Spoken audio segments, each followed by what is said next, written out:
Okay, so here in this video we will discuss about the properties of the amino acids. Okay, so बहुत important जो properties है amino acid की वो हम discuss करेंगे इस वीडियो में and it is very useful video. हम बात करेंगे यहाँ पे pH की. Okay, we will discuss the PI ठीक है, that is isoelectric pH. Okay, और हम डिस्कस करेंगे pKa वैल्यूज. ओके, सो हम ये टर्म्स जो है वो डिफरेंट डिस्कस करेंगे कि पीएच क्या है, pI, what do you mean by pI, that is isoelectric pH, और what is the meaning of pKa. और ये जो टर्म्स जब यूज होती हैं तो इनका सिग्निफिकेंस क्या है, क्यों इनको यूज किया जाता है और ये हमें क्या बताती हैं जब हम ये वर्ड यूज करते हैं. पीके से हमारा क्या मतलब है, pI, what do you mean by pi. तो ये टर्म्स कॉमनली हम देख सकते हैं जब भी हम बायोकेमिस्ट्री को डिस्कस करते हैं, ये टर्म्स यूजुअली वहाँ पे यूज की जाती हैं और हमें कंफ्यूजिंग भी होती हैं. तो इसलिए हम वन बाय वन जो है इसको डिस्कस करेंगे बहुत ही डिटेल में. जो प्रॉपर्टीज हैं अमीनो एसिड की, इनके जब हम प्रॉपर्टीज जो है वो डिस्कस करेंगे तब हम इन टर्म्स का यूज करेंगे और हम इनको क्लियर करेंगे कि इनका इंपॉर्टेंस क्या है जब भी हम डिस्कस करते हैं अमीनो एसिड की प्रॉपर्टीज को. ओके, तो ये बहुत ही क्लियर कर देंगे हम वीडियो में. तो we will start from the properties of the amino acids. Okay, सबसे इंपॉर्टेंट जो प्रॉपर्टी है वो हम इसकी डिस्कस करेंगे. ठीक है, क्या प्रॉपर्टी है इसकी कि जब भी ये सॉल्यूशन में रखते हैं हम अमीनो एसिड्स को, ठीक है, सॉल्यूशन में जब प्रेजेंट होता है, सॉल्यूशन को मैं इस तरह से डिनोट कर देती हूँ, इट इज अ सॉल्यूशन. सो जब भी सॉल्यूशन में अमीनो एसिड को जो है वो हम रखते हैं, कॉमनली हम वैसे भी अमीनो एसिड की एक्वस एनवायरनमेंट को लेके ही बात करते हैं. तो अमीनो एसिड कैसे एग्जिस्ट करते हैं, अमीनो एसिड का हमने स्ट्रक्चर डिस्कस किया है प्रीवियस वीडियो में भी. ठीक है, आपको वो video, before going to watch this video you have to watch that video also, क्योंकि वो वहाँ पे हमने स्ट्रक्चर जो है वो डिस्कस किए हैं 20 अमीनो एसिड्स के. आपको अगर स्ट्रक्चर जो है वो क्लियर हो जाते हैं देन आप प्रॉपर्टीज जो है बहुत अच्छे से यहाँ पे हम स्टडी कर सकते हैं. ओके, सो हम देखते हैं वहाँ पे भी हमने डिस्कस किया है कि एक्वस एनवायरनमेंट में जो हमारे अमीनो एसिड का स्ट्रक्चर जो हमें देखने को मिलता है वो हमेशा इस तरह से देखने को मिलता है. ये हमें पता है एक तरफ इसमें हाइड्रोजन अटैच्ड है, कार्बोक्सिलिक एसिड अटैच है, एक तरफ अमीन ग्रुप अटैच है. ठीक है, तो ये हमेशा आयनाइज्ड फॉर्म में हमें देखने को मिलता है एक्वस एनवायरनमेंट में. इस तरह से जो मॉलिक्यूल हमारा आयनाइज्ड फॉर्म में होता है, ठीक है, इसको बोलते हैं हम डाइपोलर. डाइपोलर का मतलब क्या है कि यहाँ पे पॉजिटिव भी है, नेगेटिव ग्रुप भी प्रेजेंट है. ठीक है, दोनों ग्रुप प्रेजेंट है, इसलिए इसको डाइपोलर भी बोला जाता है.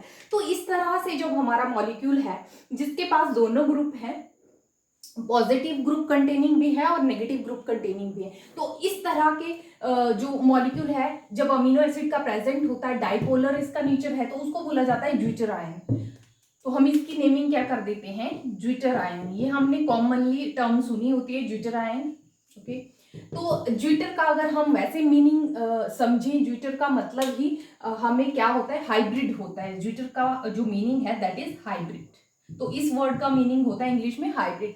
हाइब्रिड का मतलब है कि यहाँ पे हाइब्रिड मीन दो चीजों को मिलकर बना हुआ है. दो चीजें कैसी, positive group containing also negative, इसीलिए इसका नेमिंग क्या किया गया है, एज अ ज्विटर आयन. तो ये क्लियर हो गया. अगर इस तरह से आयनाइज्ड फॉर्म में अमीनो एसिड है containing positive as well as negative group charge, ठीक है, then molecule is known as zwitterion. ये है.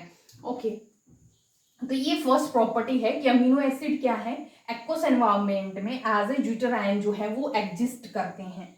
ओके, नेक्स्ट हम डिस्कस करेंगे कि what you mean bye pH. एक बार ये टर्म जो है हम डिस्कस कर लेते हैं कि पीएच क्या है. ठीक है, ये हमने कॉमनली सुना होता है पीएच, तो हम स्टडी करते ही हैं कि ठीक है पीएच, और ज्यादातर हमें पता भी होता है कि पीएच हमें क्या डिस्क्राइब करता है. ये हमें क्या बताता है, it describes hydrogen ion concentration. ये हमें क्या बताता है कि हाइड्रोजन आयन कॉन्सेंट्रेशन जो है वो कितना है, ये हमें इंडिकेट करता है पीएच. ओके, तो पीएच मीन्स कि ये क्या बता रहा है हमें, हाइड्रोजन आयन की कॉन्सेंट्रेशन. और हम वैसे भी समझ सकते हैं कि पीएच का जो स्केल होता है, ठीक है, ये 0 to 7 एंड 7 to 14 वेरी करता है. ठीक है, तो जो 7 से जिनकी वैल्यू जो है पीएच स्केल होता है, ठीक है, इसमें अगर कोई भी मॉलिक्यूल है उसकी वैल्यू अगर बिलो दी 7 लाई कर रही है, ठीक है, अगर वैल्यू जो है बिलो 7 है then it is acidic in nature. Acidic in nature, अगर अबव 7 है then it is basic in nature, and अगर 7 पे वैल्यू लाई करती है देन इट इज न्यूट्रल। तो इस तरह से ये स्केलिंग की जाती है, ठीक है। तो हमें और क्या पता चल रहा है कि पीएच हमें क्या बताता है, it tells us about the whether the molecule is of acidic nature or basic nature, ठीक है, किस तरह का नेचर है। अगर वैल्यू 7 के बिलो लाई करिए देन हम बोल सकते हैं कि वो जो हमारा सोल्यूशन है दैट इज एसिडिक, और अगर अबव द 7 है then we can say the solution is basic in nature. तो इस तरह से हमें क्लियर हो जाता है पीएच स्केल क्या बताता है, पीएच क्या है, हाइड्रोजन आयन की कंसंट्रेशन बताता है, ठीक है, इतना क्लियर हो जाता है।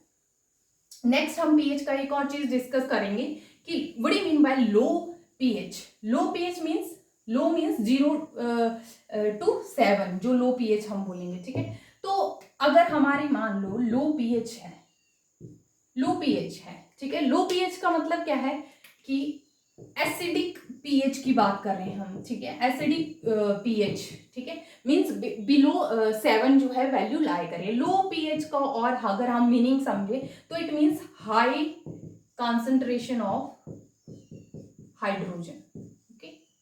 इसीलिए लो पीएच होता है क्योंकि वहां पे हाइड्रोजन आयंस की कंसंट्रेशन क्या है, ज्यादा है, और पीएच कैसा है, एसिडिक है। तो ये हम माइंड में रखेंगे।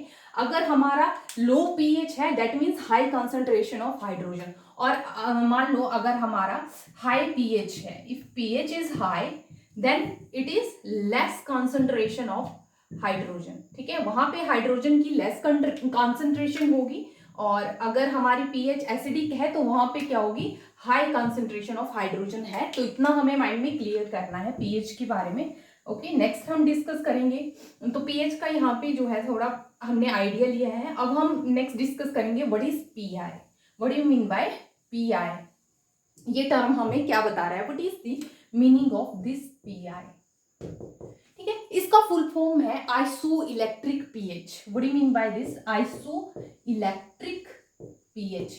एक तो हमें इसका फुल फॉर्म क्लियर करना है, पीआई क्या डिनोट करता है, आइसो इलेक्ट्रिक पीएच, ठीक है, आइसो इलेक्ट्रिक पीएच।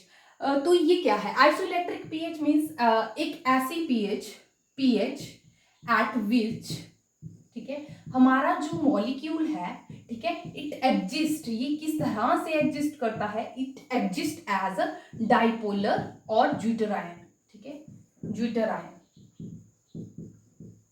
तो एक ऐसी पीएच है जब मॉलिक्यूल किस तरह से बिहेव कर रहा है, इस तरह से ज्विटर आयन और डाइपोलर, मतलब उस पे दोनों चार्ज हैं। तो इस ऐसी एक पीएच जहां पे दोनों चार्ज हैं मॉलिक्यूल के ऊपर, ओके, तो उस पीएच को हम क्या बोल देते हैं, आइसो इलेक्ट्रिक पीएच। और जब दोनों चार्जेस जो है इक्वली प्रेजेंट हैं तो उस पे अगर हम देखें तो नेट चार्ज जो है वो कितना होना चाहिए, 0, ओके, नेट चार्ज 0 है, और means that is electrically neutral molecule. तो ये हमें समझ आ गया what do you mean by pi. Pi एक ऐसी पीएच है जब मॉलिक्यूल के ऊपर नेट चार्ज 0 होता है, बिकॉज वहां पे पॉजिटिव और नेगेटिव इक्वल चार्ज प्रेजेंट है। तो नेट चार्ज क्या हुआ, 0, और हमारा मॉलिक्यूल कैसा हुआ, electrically neutral, that is the pI. PI means isoelectric pH at which molecule exist as zwitterion and it carry no charge, or but we can say the molecule is electrically neutral। तो ये हमें term जो है clear हो गई, what is PI। तो अगर इस तरह से कोई मॉलिक्यूल है ज्विटर आयन की फॉर्म में हमने लिखा हुआ है, जैसे मैंने ये ड्रॉ किया है, तो ये क्या है, एक ज्विटर आयन है। तो यहाँ पे अगर हम देखें तो इस पे चार्ज क्या है, 0 है। तो इस तरह की पीएच, जब इस पीएच पे जब ज्विटर आयन की फॉर्म में मॉलिक्यूल है तो उसको बोलेंगे हम पीआई, ठीक है, दैट इज आइसोइलेक्ट्रिक पीएच। ये एक तो हमारा क्लियर हो गया। नेक्स्ट हम क्या डिस्कस करेंगे, we will discuss the okay one of amino acid जो है, हम यहाँ पे मैं इसको इरेज कर देती हूँ, ठीक है। हम एक अमीनो एसिड लेंगे, एग्जाम्पल लेंगे, कोई भी अमीनो एसिड जो है हम यहाँ पे उठा सकते हैं, ले सकते हैं। फॉर एग्जाम्पल मैं जो है वो ज़्यादा कॉम्प्लेक्स अमीनो एसिड से नहीं चलेंगे, हम चलेंगे जैसे मैंने यहाँ पे एलानिन ले लिया, एलानिन, ठीक है, ग्लाइसिन भी ले सकते हैं, glycine is very simplest one. मैंने एलेनिन का एग्जांपल यहाँ पे राइट डाउन किया है। हम क्या डिस्कस करेंगे यहाँ पे, titration of amino acid, titration of amino acid. Titration का मतलब क्या है, टाइट्रेशन मींस हम क्या करेंगे, हम देखेंगे इफेक्ट ऑफ पीएच। किसका इफेक्ट देखेंगे, पीएच किस तरह से इफेक्ट कर रहा है हमारे अमीनो एसिड के मॉलिक्यूल को। जब डिफरेंट डिफरेंट पीएच हम जो है हम स्टडी करेंगे, जिस फॉर एग्जांपल हम लो पीएच पे भी स्टडी करेंगे मॉलिक्यूल को और हाई पीएच पे भी, तो ये मॉलिक्यूल किस तरह से बिहेव करते हैं। ठीक है, एलेनिन का एग्जांपल लेके चलेंगे। तो हमने किस चीज का एग्जांपल लिया, एलेनिन जो हमारा अमीनो एसिड है। ठीक है, इसको हम कंडीशंस जो है डिफरेंट पे स्टडी करेंगे। तो एलेनिन मैं ड्रॉ कर देती हूँ।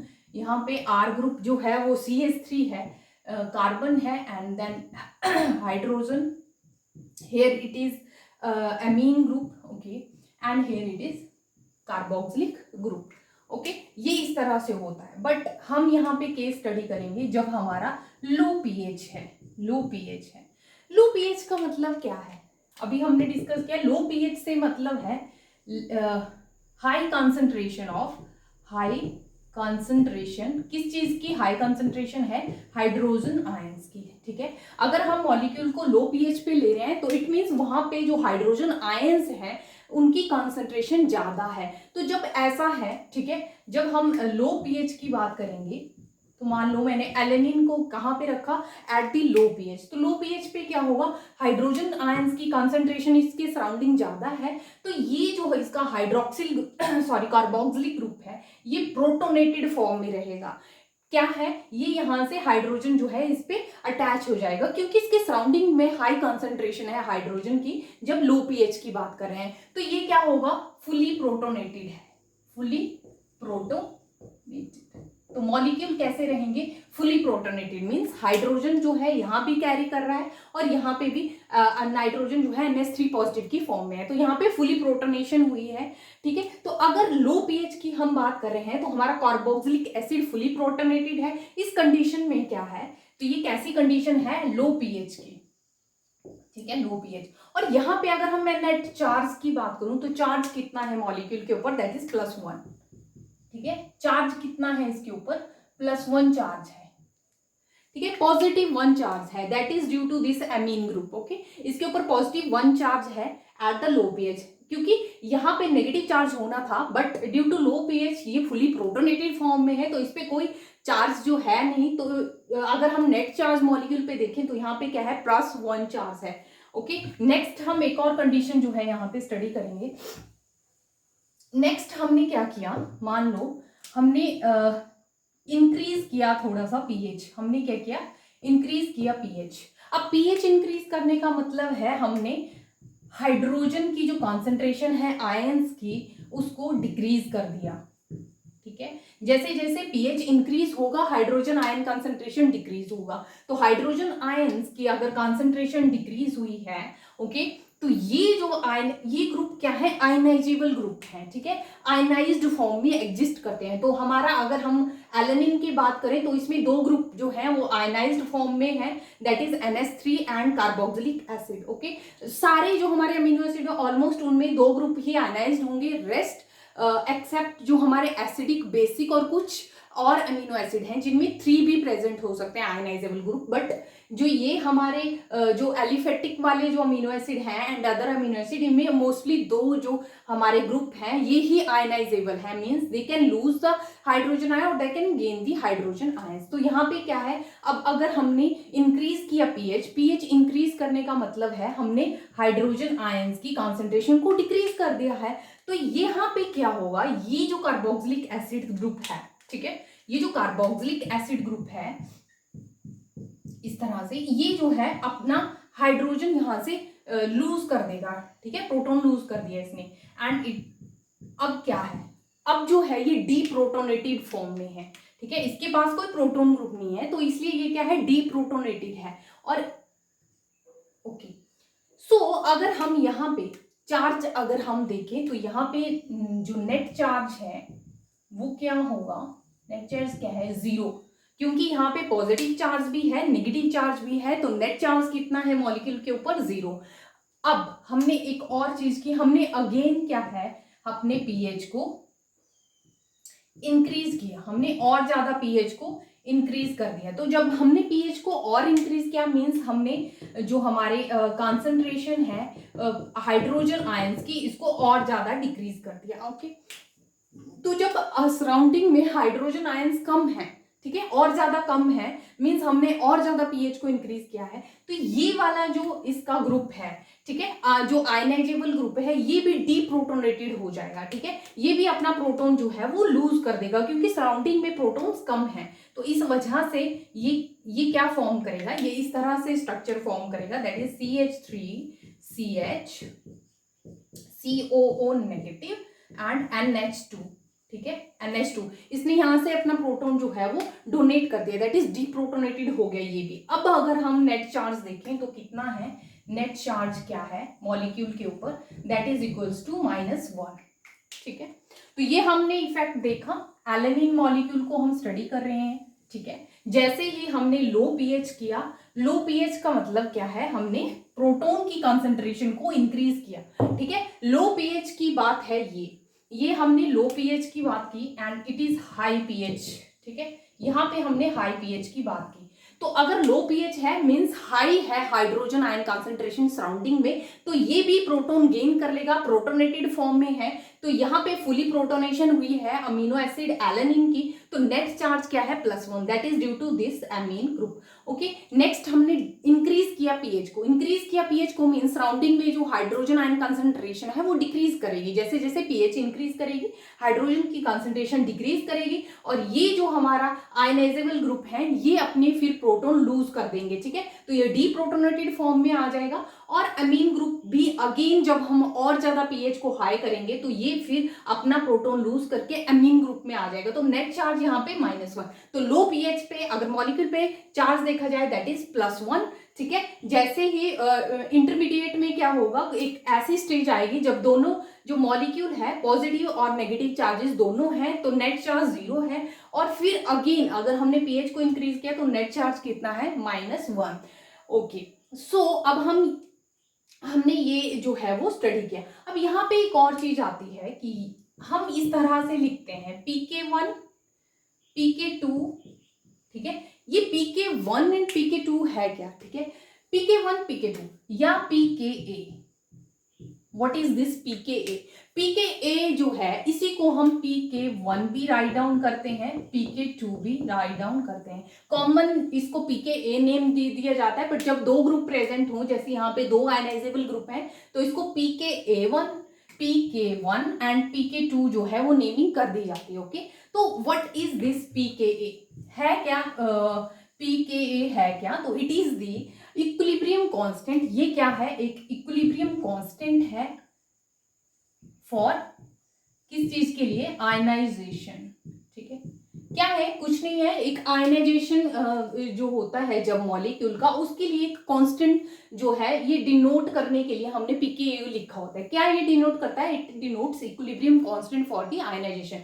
अब और ही सिंपल टर्म में हम बात कर लेते हैं कि ये हमें बता क्या रहा है, pKa या जैसे हमने pK1 और pK2 यहाँ पे राइट डाउन किया, तो ये हमें क्या बताता है। फर्स्ट ऑफ ऑल हमने बोला कि ये क्या बताता है हमें, equilibrium constant for the ionization. ठीक है, आयनाइजेशन के लिए इक्विलिब्रियम कांस्टेंट है। तो pK1 किसका आयनाइजेशन कांस्टेंट है, ये है हमारा कार्बोक्सिलिक एसिड का। ठीक है, तो pK1 यहाँ पे क्या डिनोट करा है, ionization constant for this carboxylic acid, और pK2 किसका आयनाइजेशन कांस्टेंट है, फॉर द एमीन ग्रुप।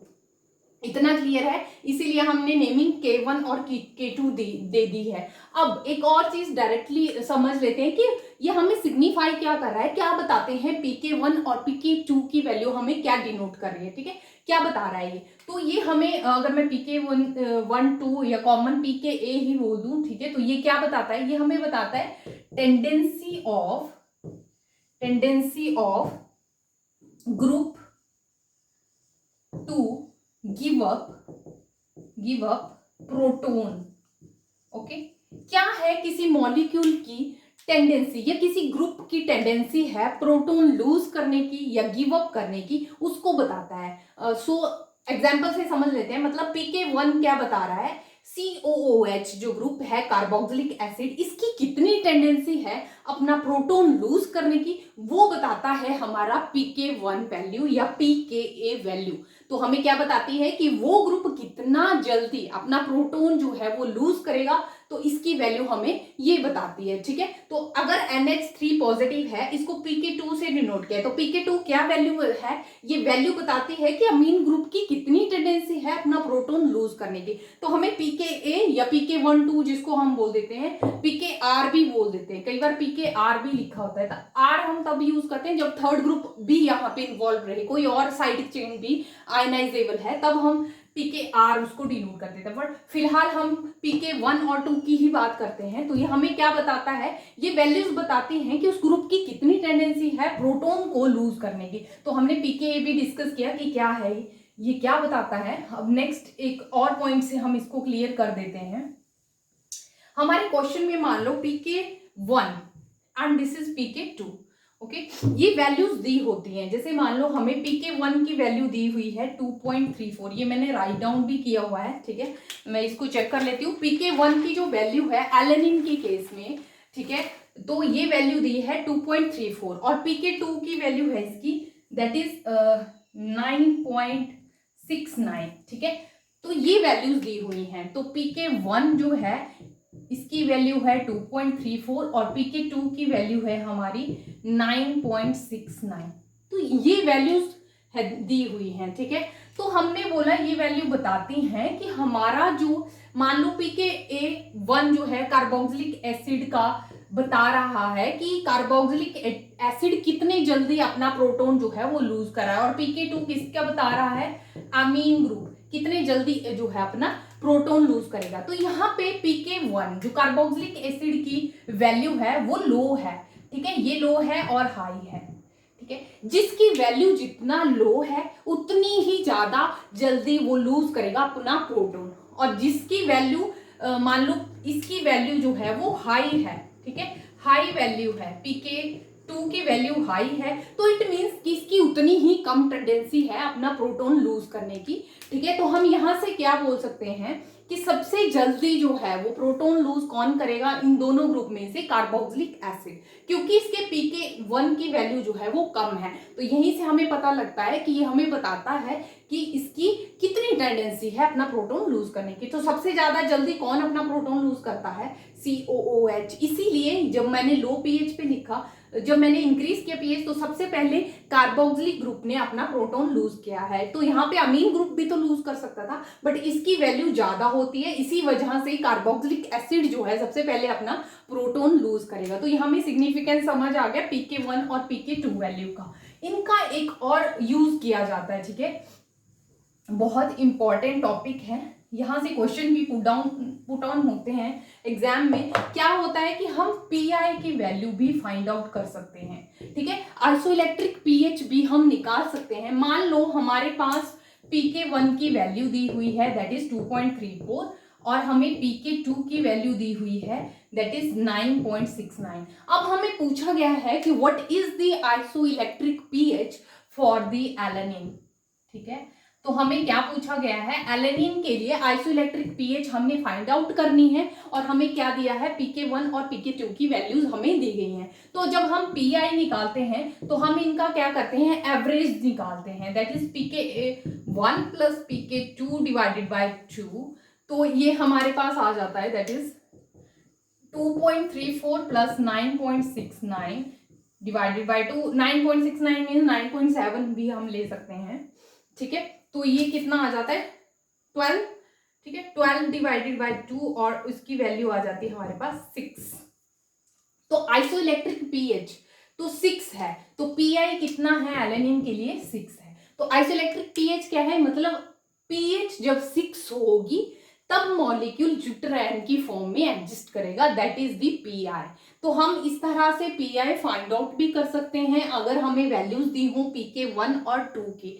ठीक है, तो ये बहुत इंपॉर्टेंट है। नेक्स्ट वीडियो में हम डिस्कस करेंगे क्या होता है कि कई बार साइड चेन भी आयनाइजेबल होती है। फॉर एग्जांपल हम एसिडिक ग्रुप अमीनो एसिड की बात करेंगे या बेसिक अमीनो एसिड, वहां पे एक और एक्स्ट्रा कार्बोक्सिलिक एसिड जो है वो अटैच रहता है अदर देन अल्फा, तो वहां पे एक और माइनस चार्ज जो है वो एड ऑन हो जाता है मॉलिक्यूल्स के ऊपर। तो उस टाइम हम पी आई की वैल्यू कैसे फाइंड आउट करते हैं। ठीक है, ये तो मैंने बताया कि जब दो वैल्यूज दी हों pk1 एंड pk2 और वहां पे ये ही दो आयनाइजेबल ग्रुप प्रेजेंट हो, मान लो अल्फा कार्बन पे ये दोनों तो प्रेजेंट होते ही हैं, तब हम फाइंड आउट कर सकते हैं पीआई की वैल्यू इस तरह से एवरेज लेके। बट अगर एक और मान लो इस साइड चेन में एक और मॉलिक्यूल जुड़ा हुआ है जो आयनाइजेबल है, तो उस कंडीशन में हम किस तरह से एवरेज निकालेंगे या किस तरह से फाइंड आउट करेंगे पीआई की वैल्यू, तो वही हम एक एक्स्ट्रा जो है वीडियो इसकी बनाएंगे, उसमें हम डिस्कस करेंगे कि how to find out the pI value. ठीक है, where 3 ionizable group are present, क्योंकि थोड़ा सा इससे कॉम्प्लेक्स हो जाता है, वहां पे हमें एक और ट्रिक लगानी पड़ती है, तो that is very important topic. ठीक है, so make sure to subscribe the channel. Okay, thanks for watching.